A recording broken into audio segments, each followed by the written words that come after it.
Hey everyone, welcome to today's edition of One Single Story. It's June the 9th. We're looking at Proverbs 19. I'm back with John Lassiter today. John, thank you for joining us. So I'm going to read a few verses and we're going to have a conversation here. It says, better to be poor and honest than to be dishonest and a fool. Enthusiasm without knowledge is no good. Haste makes mistakes. People ruin their lives by their own foolishness. Then are angry at the Lord. Wealth makes many friends. Poverty drives them away. A false witness will not go unpunished, nor will a liar escape. Many seek favors from a ruler. Everyone is a friend of a person who gives gifts. So let's just kind of start there. This is more proverbial. This chapter is kind of one-off statements that are individual.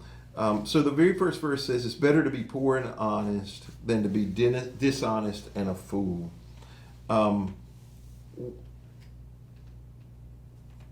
Why is it better?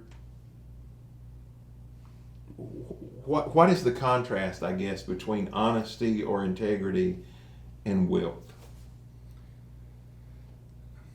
Well, I mean, Jesus talks about in the Gospels that it's difficult for a wealthy man to inherit the kingdom of God. And so, I mean, I think that's the first thing that comes to my mind. I'm a logic brain guy, if you've ever met one. And, when I kind of think through the finite years that any person will live on earth versus what eternity will be, it makes me think of you're really investing peanuts into this great reward when we die, and to live according to His calling on our lives and the commandments that He gave us. And so part of that is being honest and not being dishonest and not telling lies. Right. So, yeah, and I think people will often sacrifice their integrity to gain wealth, and this passage tells us that we're better off to keep our integrity, even if it costs us money, even if it means we're going to be poor. I wonder how that contrasts with the American dream, Yeah. Well, I think that if you were to ask a person, they would tell you that you needed to do what was right. But if you saw it in practice, I would say they probably don't. Well, that's what I was going to ask, is the most powerful CEOs in the world, and I don't know, but I would want to ask, and I would want to know, did they get there with integrity? Right. Some of them probably, but many of them probably not. Yeah. So the second one says, enthusiasm without knowledge is no good. Haste makes mistakes. How does a lack of information cause us to make mistakes? I mean, I think that if we portray that we know more than we do, there will come a day that you have to answer for big mistakes that you've made. I learned that the hard way as a very young principal. I was a very successful teacher and was only an assistant principal for 2 years before having an opportunity to step into a principalship role, and felt like that I was knowledgeable, but I was only of a small part of how a school was run. And so looking back now, I can see some mistakes that I made in leading my first school that I've tried to learn from in leading my second. So I think thinking that you're smarter than you are can sometimes set you up for failure. So it says haste makes mistakes. Do you have a personal or corporate decision-making process that when you're making a serious decision that you go through? Personal, I mean, me and my wife are an open book to each other. And so I don't know that I always go to her or she always goes to me, but I can say with confidence that neither one of us feel like that we can't go to the other. Professionally, yes, a school has a school improvement team, and I try to structure that to where we have a shared decision-making model that any decision that's going to affect the school as a whole, which is more than 400 people between students and staff, that it's been considered from multiple perspectives, not just a hasty decision made by one man, the principal. Okay. Well, it goes on to talk about how wealth makes many friends, poverty drives people away. In a couple of verse down, it says, many seek favors from a ruler. Everyone is a friend of a person who gives gifts. The relatives of a poor despise them, how much more will their friends avoid them? Though the poor plead with them, their friends are gone. So it gives this opposite view that wealthy people have plenty of friends, poor people don't. One, do you believe that is true? And two, why do you think that is? I mean, I think it depends on how you define friend. But I do think that wealthy people seem to have at least more of an entourage, right? That they have more of a following. You can go to any social media account of any superstar or CEO, and they have more people watching them than maybe someone who is living in poverty. But I think I go back, it depends on how you define friends, right? I think that there have been different times in my life where I have been in better financial positions than others, and I feel like that the people that I needed to count on for me were there in both of those times.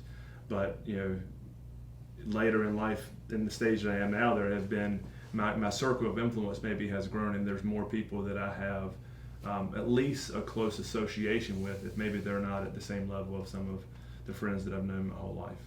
Good. So there's a verse here, it says, to acquire wisdom is to love yourself. People who cherish understanding will prosper. How is the acquisition of wisdom self-love or self-care?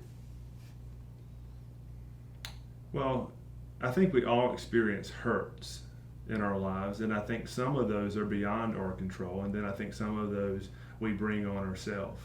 And so I think the acquiring of knowledge and wisdom gives you the opportunity to fall into less traps or make less mistakes.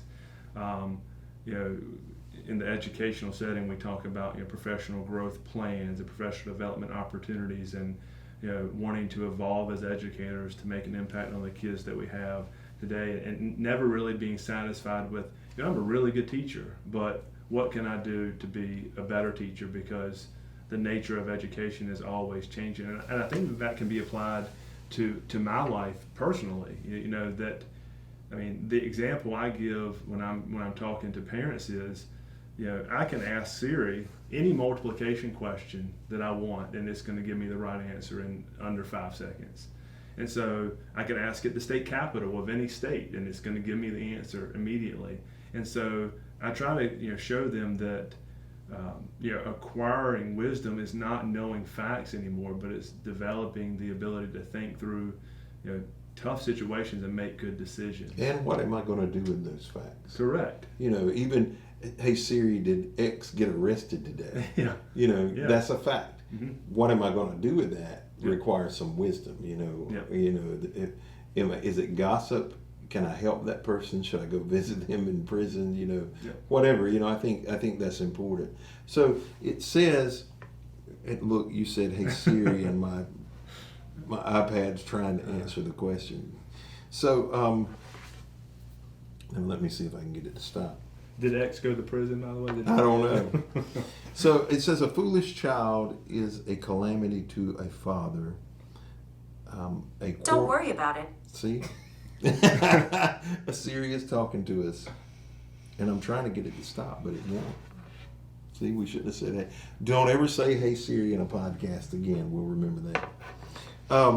It says, a foolish child is calamity to a father. A quarrelsome wife is as annoying as a constant dripping.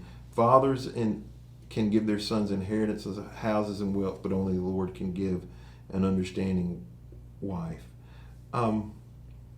Foolish children and a quarrelsome spouse. Now I know why you brought me here. Huh?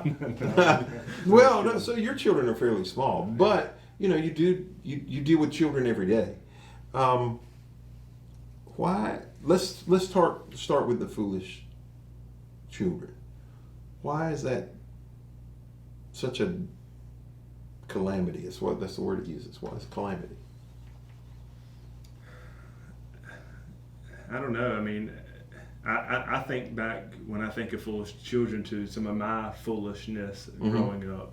And again, your perspective is only the perspective you have in the moment. And as a child, I was just a child.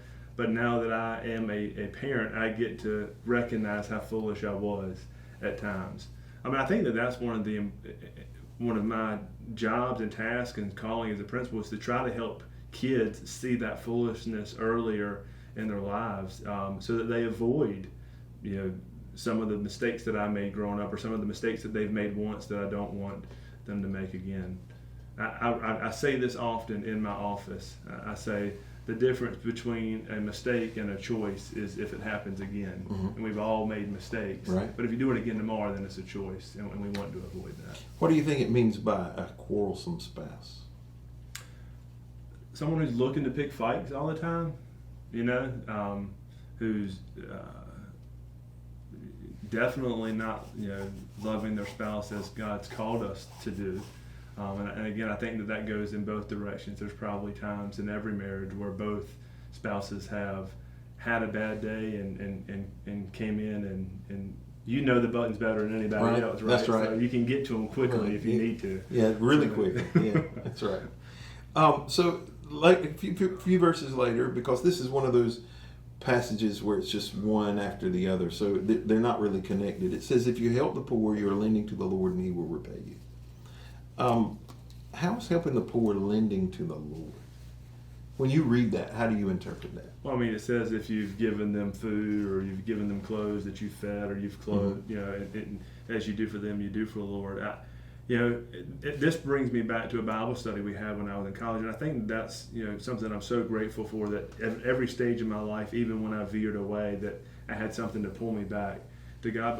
But I remember specifically at a Bible study talking about if someone's asking for money and you feel called from God to give it to them, doesn't matter what they spend the money on, and having a really deep conversation of, is it my place to worry about it if I really feel like God's calling me to do it? And so I guess that would answer this question in Proverbs is, well, you're lending to the Lord because you're being obedient to what He's called you to do, and you're not worried about what the person that you're giving to is using that money right. for, which was a really difficult concept for the Bible study group that I was in as a 20-year-old. Like, I cared where my money, because I didn't have much of it, so I cared where it went. But that's not what I was called to do. I was called to be obedient. Right.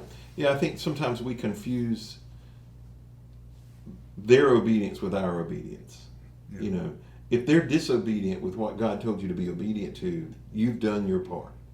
And sometimes we don't want to be obedient because we're afraid they're going to be disobedient, and we call it stewardship. I'm just being a good steward. Yep. There are lots of things we, entrap that with, but the reality is, the question we have to answer is, was I obedient to God, or was I not?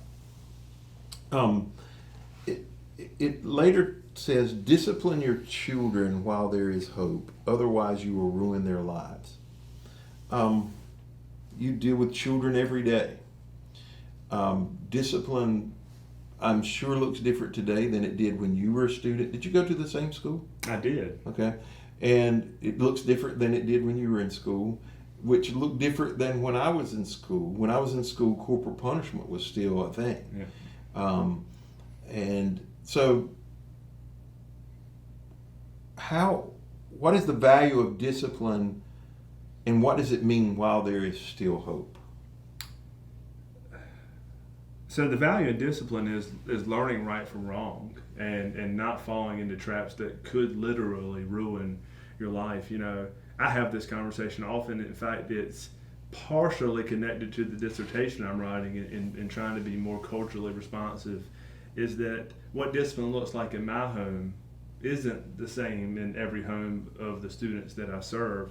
And, we talked about corporal punishment being in place years ago, and then it's not in place now. And one of the realizations that I've had is that corporal punishment, spanking, if it's coming from a place of love, then it can be an effective form of discipline. The problem is, does the principal love the that's kid, right? Right? Yeah. And so, I understand that piece, and it's really hard sometimes because a lot of educators want to apply the discipline that they were raised with in their home to their classroom, but the students in their classroom weren't all raised in the home that they were raised in. And so when I think about, does it have a place? Yes. Does it matter what it looks like? Well, that depends. But before hope is gone, well, eventually you're going to make a mistake that you can't recover from. And the benefit that I have in serving 3rd through 5th grade students is most of the time that time hasn't come in their Right. life. Like, we still have hope, which is one of the things that motivates me going to work every day. But if we don't intervene and we don't build relationships and we don't show love and we don't teach right from wrong, there are students that I have been their principal for that I've read about in the newspaper. Mm-hmm. And at that point, for some of them, hope has gone. Yeah. So So I don't expect an exact answer, but I think you have some better grasp of it than I might. I do think there are tipping points. The Jewish tradition would have had bar mitzvahs to celebrate moving into an age of responsibility, I think is how they would describe it. So they believed there was a time you didn't know any better, you should know better. You're not responsible for your actions, you are responsible for your actions.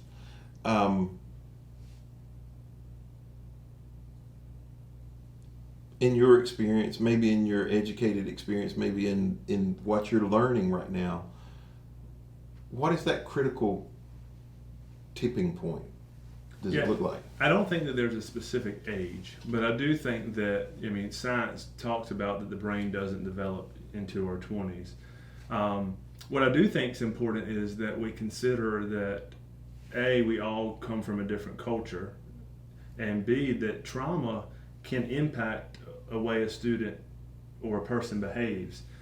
That doesn't mean that you don't hold the student accountable. That means you take into consideration that there might be a reason why this behavior is manifesting. I think that that's where sound policy is so important, right? My job as a principal is to apply policy. And so if a student's breaking a code of conduct, it's my responsibility to protect the learning environment by applying the policy. But then I can also come in and say, hey, I understand what can I do to help you get through this difficult time, or what supports can we put in place so this doesn't happen again? And I think that restorative approach is sometimes contrary to the hard discipline of the past, right? And again, I don't have any problem with the hard discipline of the past when it's accompanied with love. Mm-hmm. But when it's not there, the hard discipline of the past isn't effective because you question where that discipline's coming from. Yeah, and typically in Scripture, when it comes to children, corporal punishment is not even mentioned in the context of external relationships. It's talking about the home because, as you said, it should be done in love. Well, that's God's message to us. He disciplines us because He loves us. Right. So it goes on to say in a later verse, loyalty makes a person attractive. It is better to, and then it talks about better to be poor than dishonest again. Why does loyalty, or what about loyalty, makes a person attractive? You want to surround yourself with people that you can count on, personally and professionally. I would rather hire a dedicated and loyal teacher who's going to be part of the work that we're doing for a decade than the best teacher in the state of North Carolina that I'm only going to have for a year. I think that loyalty is important because you can grow together. On a personal side, you want to be around people that you know that you can count on, and in doing so, it at least for me and my wife, it makes me want to be loyal back. And so I think it fosters a deeper mutual relationship and mutual respect because it's a sign of commitment and it's a sign of submission, which is biblical. Right. I think loyalty is attractive in people, and disloyalty is extremely unattractive. As you said, the greatest talent in the world from a disloyal person can be so disruptive it's not worth it. Mm-hmm. The last thing I want to ask you about, I don't expect you to reveal your parents' age. I would estimate they're older than me, without giving my age. So I'll be 50. I won't be 55 by the time this airs, but I'll be close. Right, they're a little bit older than you. me. I would assume they're a little bit older than me. My parents are in their mid to late 70s. There's a verse here. It says, children who mistreat their father or chase away their mother are an embarrassment and a public disgrace. If you stop listening to instruction, my child, you will turn your back on knowledge. Tell me, what do you think, as your parents get older, my parents are older, what are some of the responsibilities for us taking care of our parents as they took care of us? It's interesting you asked that. I attended a funeral yesterday and kind of had this conversation afterwards that I remember being at a funeral when I was 5 and then 10 and then 20 and really it not fazing me. I mean, I understood why I was there, but not fazing me. And I'm getting to the point of my life that when I'm at a funeral, I start to think, it won't be long until this is, my last set of grandparents, or not too much longer after that, it could be my parents or my wife's parents. And, I think it is our responsibility to take care of the people who took care of us to the best of our ability. And I think our ability is somewhat dependent on us making good financial decisions like we talked about yesterday, and being loyal to the commitment that we've made to them because of the commitment that they made to us. And so I haven't given it a lot of thought as a 34-year-old, but I have noticed that it's creeping into my mind more and more because I'm headed to that season of my life. Yeah, I would have been just a little older than you the first time I recall sitting in a funeral. I would have, in my late 30s, it might have been 40, sitting in a funeral and thinking, what's mine going to look like? It was the first time that I thought, about my own funeral. And I think that we don't appreciate the care that our parents gave to us sometimes, but I think it shows honor to them as they need our assistance later in life, that we're able to provide it, and that we've created a life that gives us the freedom to be able to do that, not just financially, but time, energy. We're not so stretched and stressed that we can't give an hour to help care or benefit them. And that was what was so beautiful about the funeral that I attended yesterday, that the family was able to talk about that they had just done that whether it was a grandson or a great-grandson or a daughter, how they were able to share the responsibility to honor the legacy that their mother had set for their whole family as the matriarch of their family. That's great. Good. Well, let's close in prayer.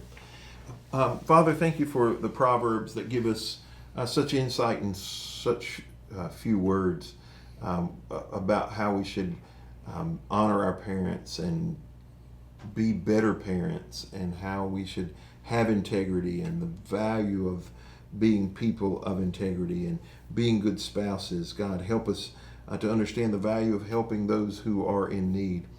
Help us to be obedient. That is a clear picture from the book of Proverbs, that obedience is what you honor and what you reward. And I pray, God, that you would help us to be obedient in all that we do. In Jesus' name.